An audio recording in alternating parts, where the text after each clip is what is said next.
Hi and welcome to Z Games. Recorded live at 4ZZZ Studios in Brisbane and broadcast nationally over the Community Radio Network, Z Games brings you the latest gaming news, reviews and interviews from across Australia and around the world.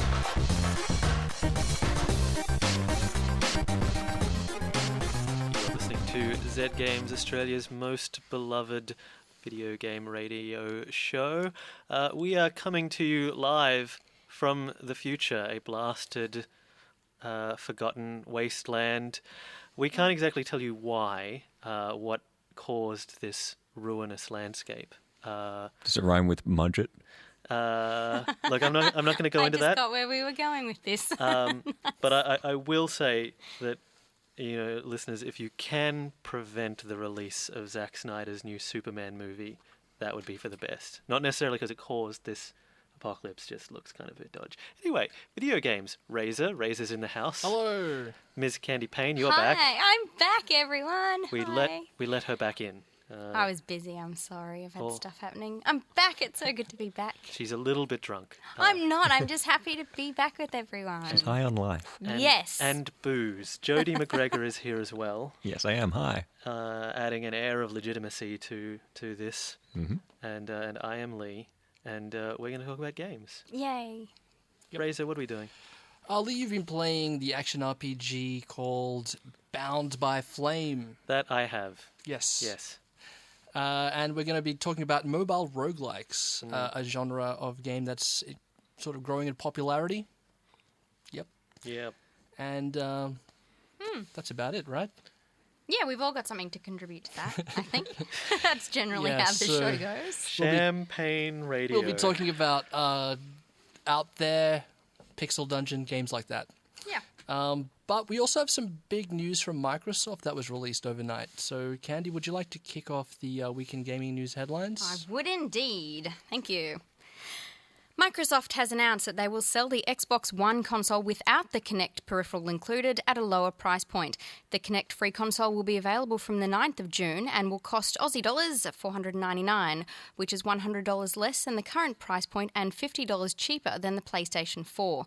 The move contradicts previous statements that Microsoft has given regarding the console's integration with the Kinect. Last year, they said that the console would not function without the peripheral attached, and in February, a company spokesperson said that there were no plans to sell a standalone Xbox One package. Newly appointed Xbox head Phil Spencer said of the decision, "Kinect remains an important part of our vision. We will continue to innovate on Kinect, and I think it's an important differentiator for us. Xbox will keep the Kinect bundle available as an option for consumers and will sell the Kinect separately later this year." What a surprise. Yeah. Yeah, Phil's been in for like 5 weeks, and already he's achieved something pretty major. Yeah. Yeah, that's a big... Yeah, yes. Turns out you could just pull that thing right out and the Xbox still goes. Are you surprised that the marketing people may not have told us 100% of the truth, Lee? Yes, I am. I am. Are you shocked Yes. by this discovery? I'm stunned, and now I don't know what to believe. Yeah. Yeah. So, This is pretty good news for people who are on the fence about buying an Xbox One, obviously. It also demonstrates that Microsoft are kind of willing to change their policies according to customer demand. But on the other side, you know, they've certainly earned the nickname of Xbox 180. If you look at the... Zing. oh, if that's you sick. If you look at the burn. console that was announced around a year ago now, they've pretty much gone backwards on everything that console Yep. was about now.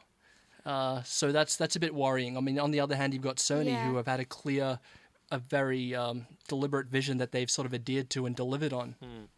They have. Yeah. I do like the $499 price point, I'm not going to lie. That makes it easier for me as a consumer to think about actually buying. I don't know why. That $100 just makes a massive difference, and I'm not likely to get up and jump around when I'm playing games, so... The thing is, though, since they are now so closely priced and you don't even have the idea that the Xbox is the console of the future because it listens to you and sees you and knows your face, like the PlayStation 4 is a more powerful machine that will have all the same games on it. Why would you decide to go with the Xbox at this point. Yeah. What has it got to distinguish itself now? Yeah, I assume that we will see something at E3 pretty major from Yes. Microsoft Yeah. about the Xbox as a way of actually making it unique again. Yeah. Because they seem determined to stop it from being unique in any way right now. I Yeah. do also think that it's just our age-old discussion about the fact that people will have a brand and they'll stick to it. Like I do honestly think that there are just so many followers for either side out there that they will just happily follow their brand through whatever transition it makes. Well, that's been demonstrated by the fact that the Xbox One has sold 4 million units already. I mean, when you look at both consoles on paper, I mean, PS4 is just clearly the better option. So the fact that they've sold 4 million already demonstrates that brand loyalty is really powerful in this instance. Yeah, but at the same time, the numbers are reversed this generation thus far, right? I mean, the Xbox outsold the PS3, at least in the West, by a significant margin, and that's certainly not the case at the moment. Yeah. Can I crack a joke about it? Yes, Please do. I love jokes. No, this is a serious radio show. This is the news segment where I think flippancy is just poor form. I've heard that there's some new room in the New Mexico desert that they could chuck all those old Kinect units into. Ba-da-da-da-da. Wow. Yeah, Yep, thanks, Ray. No worries. that was Well done, actually look. That was pretty good. I It think. was good. I'll give you that. Microsoft has also announced several changes that are coming to the Xbox Live Gold subscription service beginning in June. The Games with Gold program that offers free games to Xbox 360 users will be expanded to cover the Xbox One also. Additionally, Gold subscribers will be eligible for discounted games, with Rise and Forza being among the first to receive significant discounts. Finally, apps such as Netflix, Skype, and Twitch will no longer require a subscription to the Gold service to access. This is also a good move. Very good. Yeah, and they announced all of that at the same time. Although that sounds like they're following Sony's lead a Yeah. lot. I mean, that pretty much describes the way PS Plus has been. So this is a good move, but it clearly demonstrates that Sony is the leader in this, two-horse console war. Yeah, and also, I mean, discounting Rise isn't really going to do anything for anyone, since I guess they're matching the price that you can probably find it for in big piles of the bins out the front of EB Games. Yeah, that's was that necessarily? That's a bit harsh, man. What can I tell you? We don't pull our punches here on Z Games. Yep. The Australian Interactive Games Fund will be discontinued from the 1st of July. The fund was set up in 2012 by the former Arts Minister Simon Crean to support the emerging independent games development sector. The cut was revealed in this week's budget and enacted without any consultation with the games development community. The $10 million remaining in the fund will be redirected by the government to repair the budget and fund policy priorities. That last sentence in quotation marks, just for FYI, listener. If you didn't pick up my change of formal tone with the quote. Yeah, look, this is absolutely terrible. It's a very short-sighted and ill-informed decision, I think. I mean, just to save $10 million when... I mean, the games industry is one of the fastest-growing sectors that we have in Australia right now. It's outpacing both the music and film industries combined. There's no reason not to support it. I mean, it's a very short-sighted decision. Yeah, it's an investment that would have paid for itself. The whole idea behind the fund was that it would become self-sustaining quite quickly, and now obviously it won't. The creative industries in Australia is like the fastest-growing industry that we have. And keeping that competitive, obviously, is just a good idea for the future of our economy. It seems, like you said, really short-sighted. Yeah, that's what it is. I just get really sad when I think about the future, and I think, with the more that we cut from our creative arts sector, I just, what sort of society are we contributing to, the more we lose those amazing things that make a rich culture. That's what I think, anyway. Now, while we have potentially lost a great many games that will be produced in this country, we will all get access to those rad new planes, and we'll be able to engage in real war games soon enough. Oh, as brilliant. So, even though you won't get the simulated experience, look forward to having to shoot down a MiG at some point. And there is $1 million set aside in the budget for a boarding house for ballerinas in Sydney. So Where did you read that? I did not know that. I don't know, but Ray Trust Razor to find that information. He subscribes to some very strange magazines, and Please tell me what magazine features that news article. A boarding house for ballerinas. No, I saw that. That was in the Guardian. That Yeah. was on Brisbane Times. It's really weird in the context of everything else. All of the arts funding being cut, except for ballerinas. Maybe That's- they've got that's family odd. members that are members. yeah, it could be. Candy was just tapping Touching her my nose. Yeah, Sorry, nobody gets my secret squirrel movement because we're not being filmed. Another news. Nintendo has issued an apology for not including same-sex marriages in the upcoming social simulator game Tomodachi Life. Responding to an online petition signed by 3,500 people, Nintendo of America said that as the game has already launched in Japan, it was not possible to change the game to include same-sex marriages. The statement read, "We are committed to advancing our long-time company values of fun and entertainment for everyone. We pledge that if we create a next installment in the Tomodachi series, we will strive to design a gameplay experience from the ground up that is more inclusive and better represents all players." It's. Wait, oh, you go. I was just going to say that this was a game that was released a year ago in Japan, and it was possible for same-sex characters to marry. And although, like they've said, that's a bug, and that all they're doing is fixing that, when a bug is something that your consumers obviously want, fixing it is a terrible idea. It's something that should have been in the game from the beginning, but even if it did make its way in as a bug, Yeah. it's like when you order something at the deli, you order a certain amount and they put in more than that amount and then strip it back down to the exact amount, you feel like they're stingy. But if they give you less and then add more to hit the same amount, you feel like they're being generous. This feels like not only being like weirdly homophobic, but also just being stingy. You're just taking stuff out and saying, no, this is the way it was supposed to be. Yeah. That But is- they're giving us less. That's an apt metaphor, and now I'm hungry for olives. I'm hungry for ham. Yeah. I was imagining ham in that instance. I know he was gesturing as if there was a punnet though.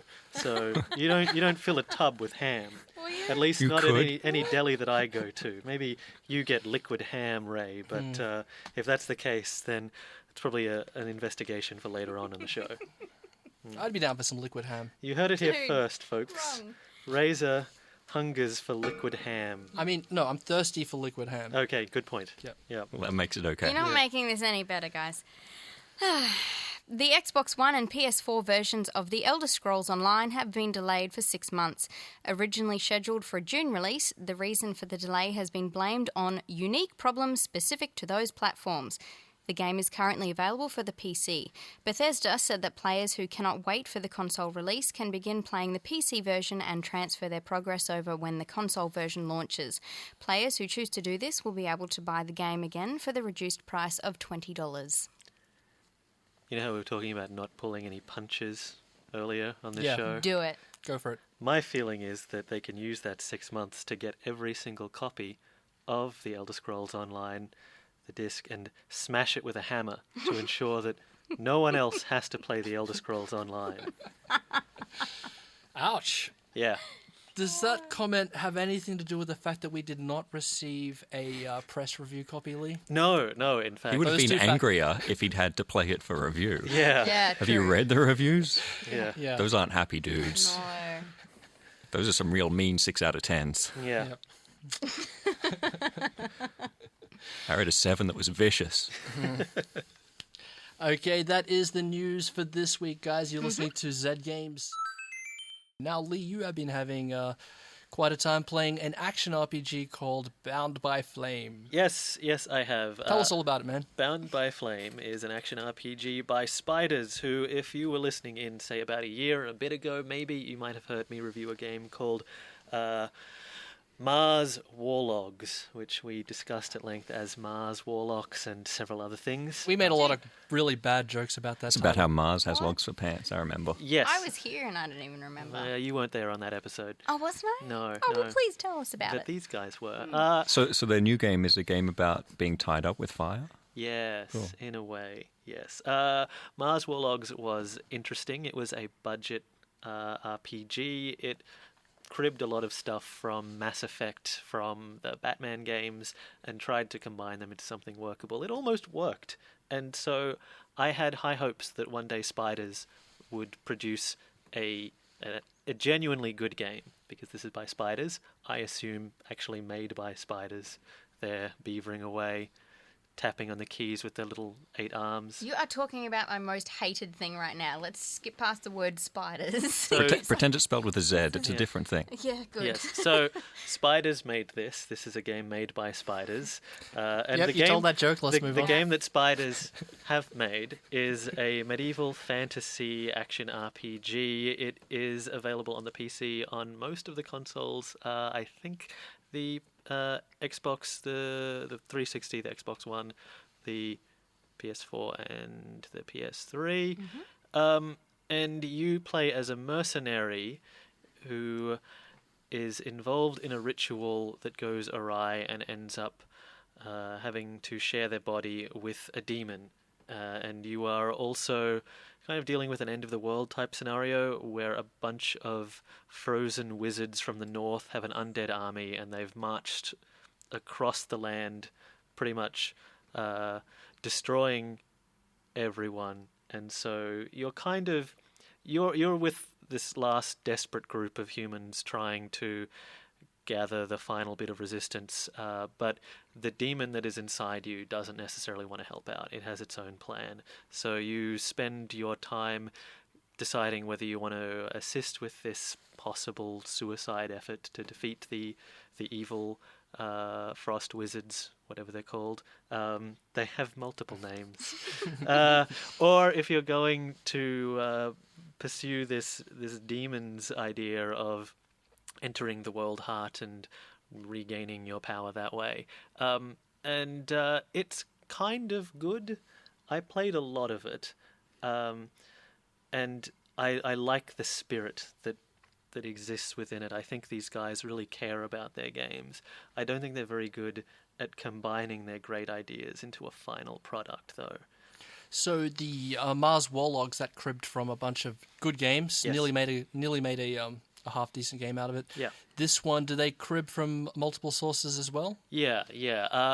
It's definitely got a bit of a Dragon Age feel to it. It feels a little bit. It's very Game of Thrones in its setting and in the atmosphere that they're trying to establish. There's a lot of bits of The Witcher in there as well, and possibly even some Dark Souls influences. So it plays less like the Batman games and more like a straight up action RPG. And it in that case, it ticks a lot of my boxes. I like games where you can block and dodge and parry attacks, and this has a lot of ways that you can avoid getting hit and then respond, and it allows you've got these 2 combat systems that you can switch between at any time. You can either have a big 2-handed weapon that is slow but supposedly more damaging and can hit more people, and then you can switch that out for twin daggers, and then you can kind of go nuts and cut people up. And then of course the demon enhances your abilities as well and allows you to set your weapons on fire and shoot fireballs and do stuff like that. So there's a lot of cool systems that they've built into this that if they worked well, would be fantastic. And when they do work, it's really, really great. But my feeling is that at no point did anyone ever, after they had combined all of these things, got all of their graphics assets in place, built the levels, put the stuff in, no one actually played this game from start to finish, because everything is off. Monsters are in weird locations, maps are strangely empty, or other times overly busy, and then every number that you encounter in the combat seems to be poorly configured. So fights are either wildly easy or incredibly difficult, and there's no real rhythm to how that works. I've seen other people complaining at length about it, and the only way that I could deal with it was to bump the difficulty right down, and then it actually felt, I think, the way that they wanted it to play. Okay. So that's something to really keep in mind. But that said, as broken as I find a lot of it, there's something in here that I've not experienced that often before, and I think it came out of the fact that the character that you play as is this like rough mercenary with the vocabulary of a filthy sailor who is in a very dark, dire time, and you get to determine your gender at the start. And so I decided in this case, given the option, I'll try and play as an interesting female character. And I've not really encountered this kind of protagonist before, because she swears a whole bunch, just all the time. I like her already. So basically, you're Bronn from Game of Thrones. Yeah, but actually even more aggressive. What? Yeah, like it's, yeah, she's the if you play through with a woman, I think you will get a much more interesting experience than if you just play through with sarcastic man with beard, because you can get that experience wherever you want. If you want that, go play The Witcher, because it's a superior game in every way. But this is The Witcher recast with a woman, and that's kind of amazing. Like, that suddenly works a whole lot more. So that was really great and made it worth sitting through awkward dialogue and strange cutscenes, because I was just playing as this. I think at some point I determined that she must be constantly drunk as well, because the voice actor Love it. sort of slurs some of her dialogue a little bit, and you can tell 0 Fs are given a lot of the time. But it's in character. It's wonderful. Like, people are asking you to do things, and the protagonist is just like, "Oh, god damn it, fine, I'll go find you, whatever.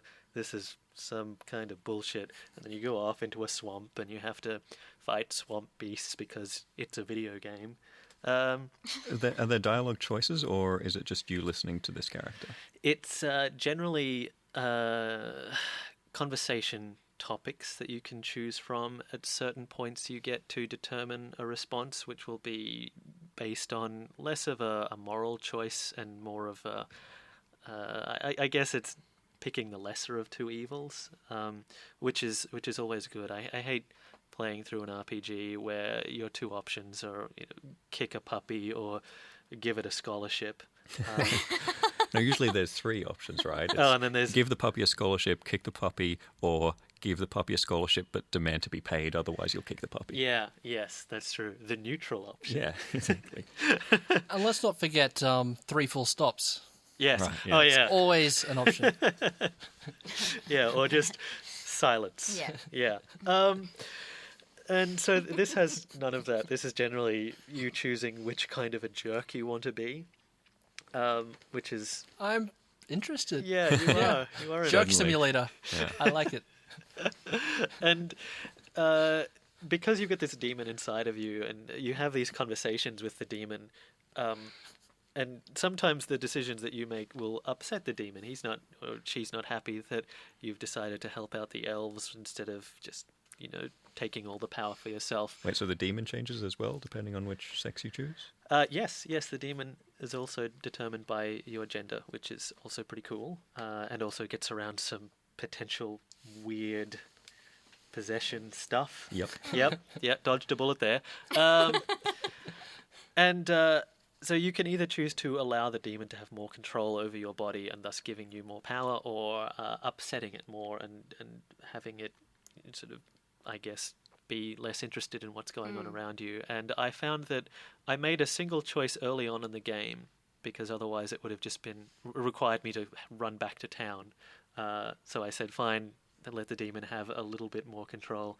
And then after that, no longer got to make any decisions. That was the point where the game said, "Oh, I guess you want to be fully possessed by the end of the game," and so by the end of it, part of my outfit had blown off because I was on fire, just over the shoulder. So it's all good. Nothing risque.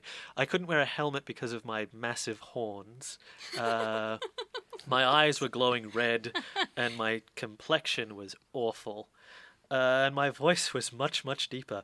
And no one really seemed to mind that much, which, that's quite tolerant. But I sort of thought that they ought to be a bit more upset. They had built this thing up to be a moral issue. Do you sacrifice your humanity for more power? Didn't really seem to matter.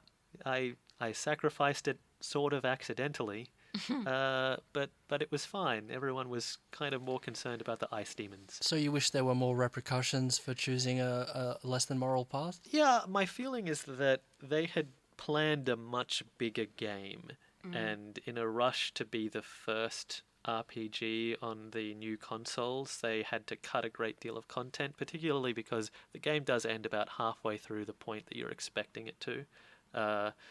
You hear about the 7 Ice Lords throughout the whole game, and they name them all, and some of them have great names, and one of them is named the Chiller, so that's unfortunate. Yeah. I should have just called him Norman. Yeah. Like Valgor, Durnbach, and Norman. Yeah, it was is run exactly out. like that. They're all like Lord Frostmourne and Queen Everglaze, Okay. the Chiller, and I laughed because That just sounds like a fridge. yeah, or he's like their wrestler friend. Yeah.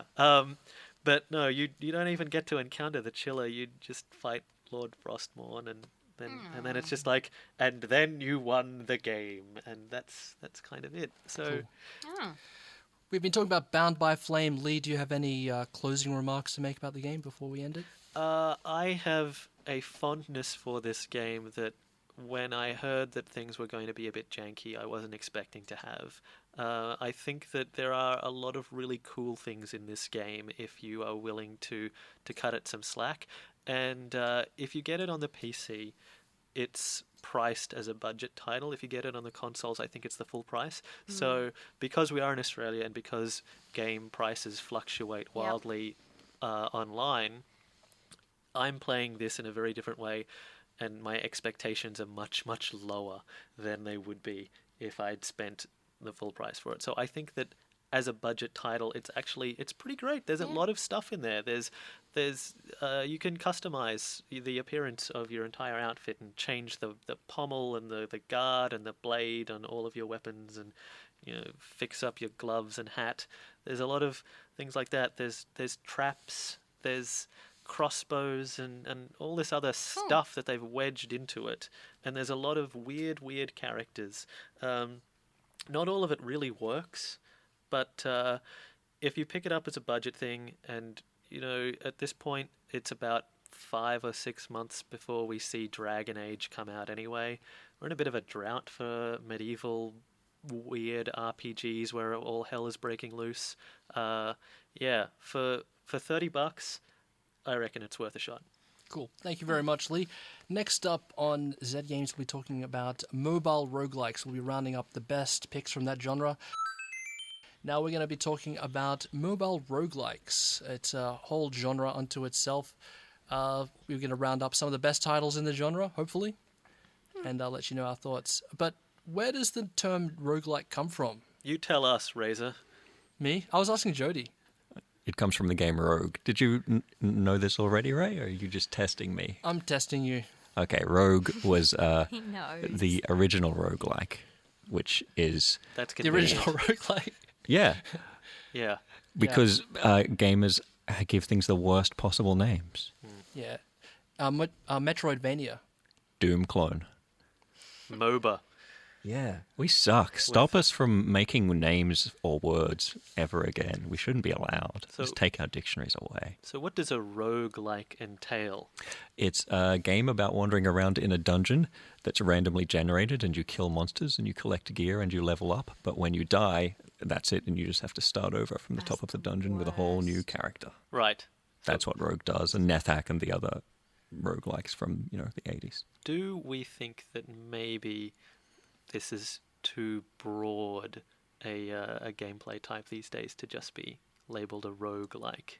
I have seen some of them, like the sci-fi ones where you have an entire spaceship rather than just a dude with a sword in a dungeon, called roguelike likes, which is Exhibit B in my case that we should never be allowed to name things if we play video games. Yeah. Roguelike likes. Yeah, that's That's not very imaginative. No. Yeah. But it got us talking.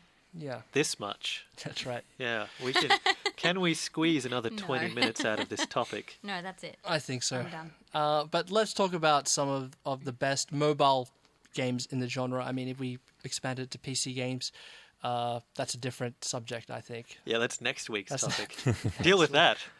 It is interesting that mobile games have sort of allowed this to have a resurgence. It was a thing that existed on PC because it's a very easy, small thing to do.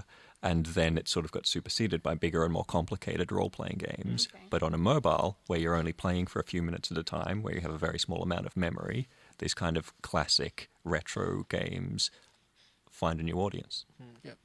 I like the distinction between the PC version and the mobile one, though, because the PC games, PC roguelikes, even though they've been visually very simple, are allowed to be as complicated mechanically as you want, and it's the kind of thing... I remember watching a friend play a version of, I think it was NetHack, where he had suffered eyelid damage or something, and had some kind of bowel condition based on, like, because you can model so much if you don't have to worry about what, how that gets rendered if you're still just using ASCII art. You're just a walking spreadsheet. Yeah, and so he had this amazing story that he had told me about his experience where, he was starving a bit and also poisoned and went to a town and accidentally knocked a thing off and then got chased out of the shop and all of this sort of stuff that you don't get to experience because it's too hard to do that for the PlayStation 4 because you got to pay 80 dudes to do the graphics and make the texture for the apple look perfect. But you don't have that complexity on mobile. Then it is just straight up, you're a blob. You got to kill some blobs until you die. So how did that become popular? I don't know, but no, I do know.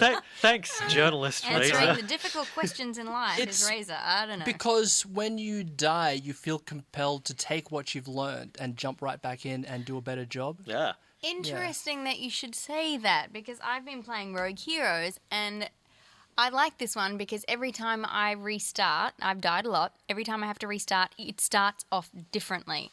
And that makes me want to keep going because I don't feel like I'm just going back and repeating the same thing and using what I've learnt to go through and do it quickly and get through it quickly.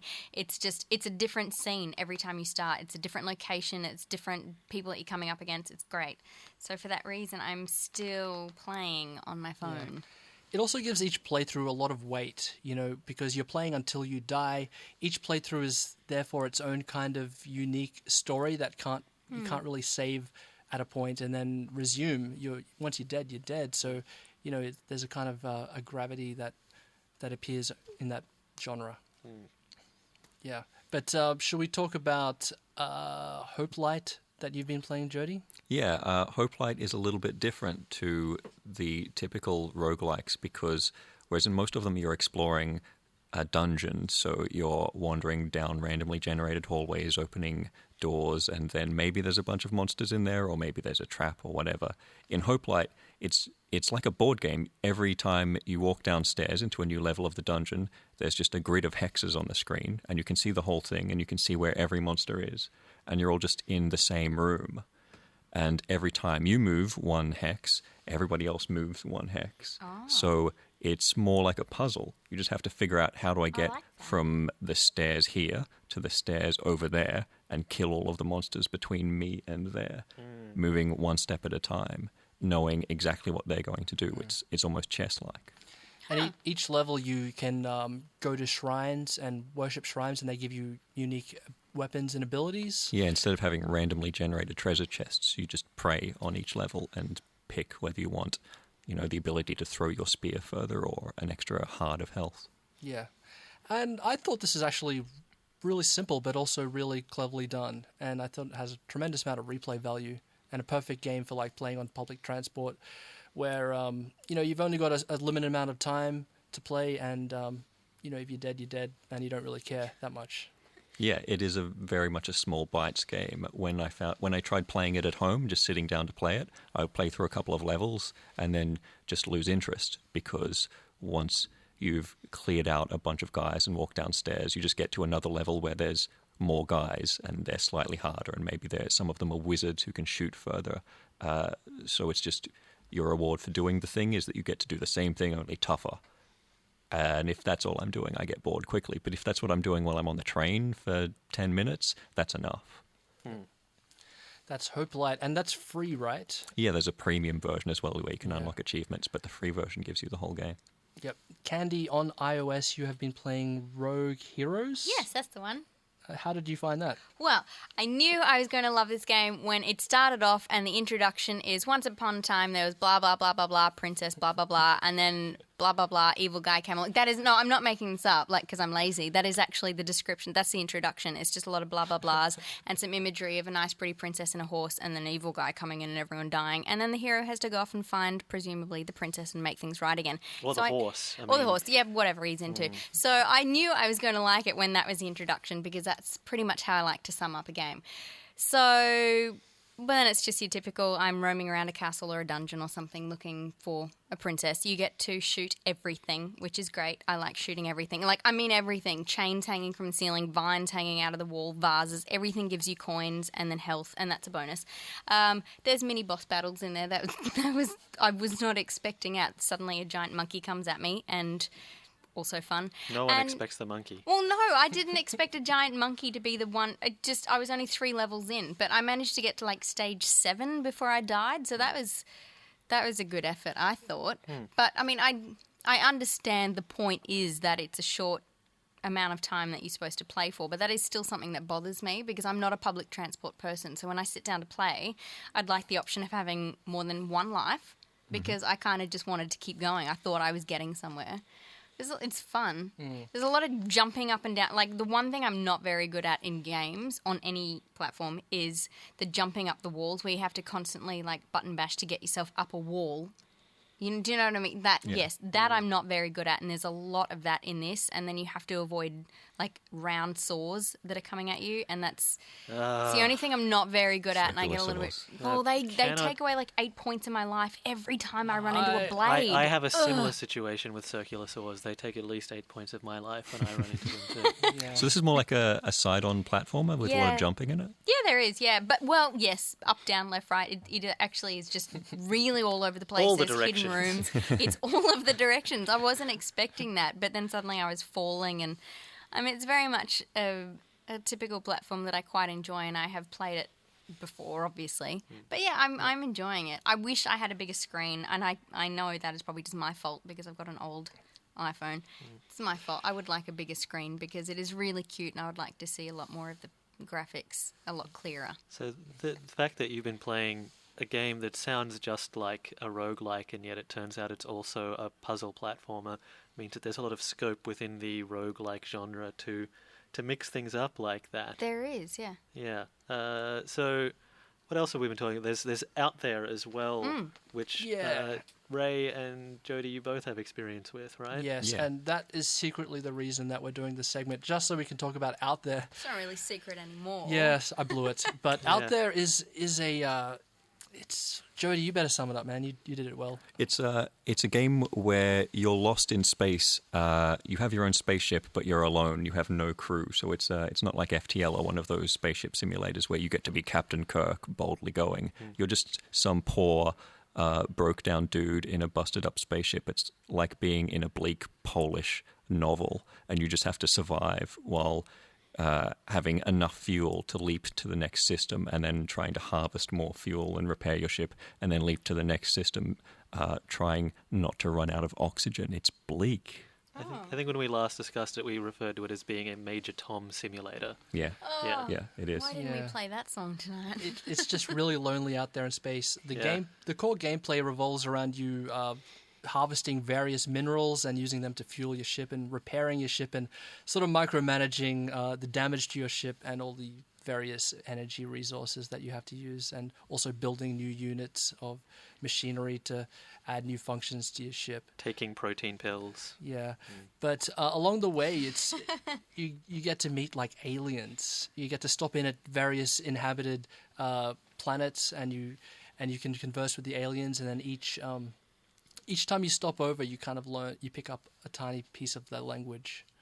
And I found this actually quite intriguing. Like, Because of the language? Well, I wanted to know what the aliens were saying. They were just like, it's all jumbled words until... You just get like, and then the next time you meet an alien, like, you've learned a word. So, like, you've learned the word for give or fuel or love. And the next time you understand them slightly more, and you can slowly get to the point where you can trade with them. Yeah. Look at you learning other languages. Not really. But the bleak, depressing atmosphere just really I don't know, drew me in.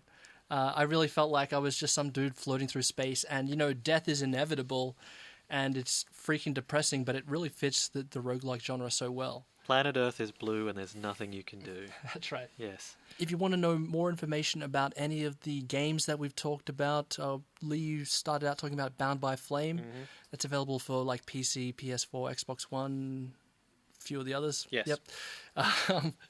Candy, you've been talking about Rogue Heroes. iOS confirmed, but we don't know if that's Android as well. Yeah, it was about $250 on iOS device. Yep. Hope Light, which is iOS and Android. And free. And free.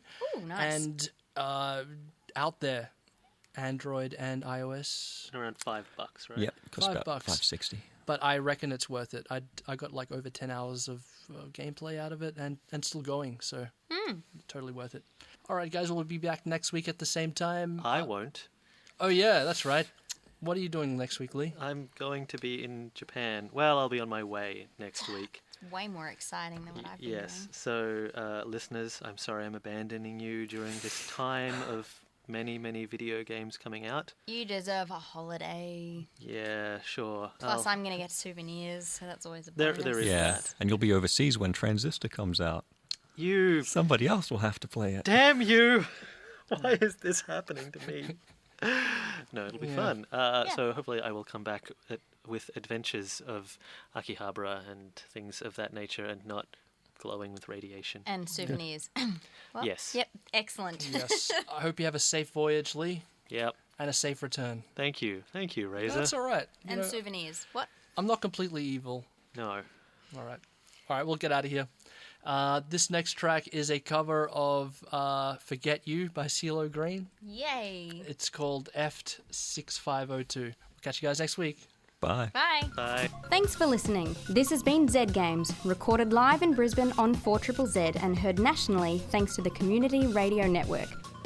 For more information on the show and to join the Z Games community, head to our website, zgamesau.net. That's spelt Z-E-D, or send us an email at contact@zgamesau.net. You can also find us on Facebook and Twitter. Z Games is produced with the assistance of the Community Broadcasting Foundation.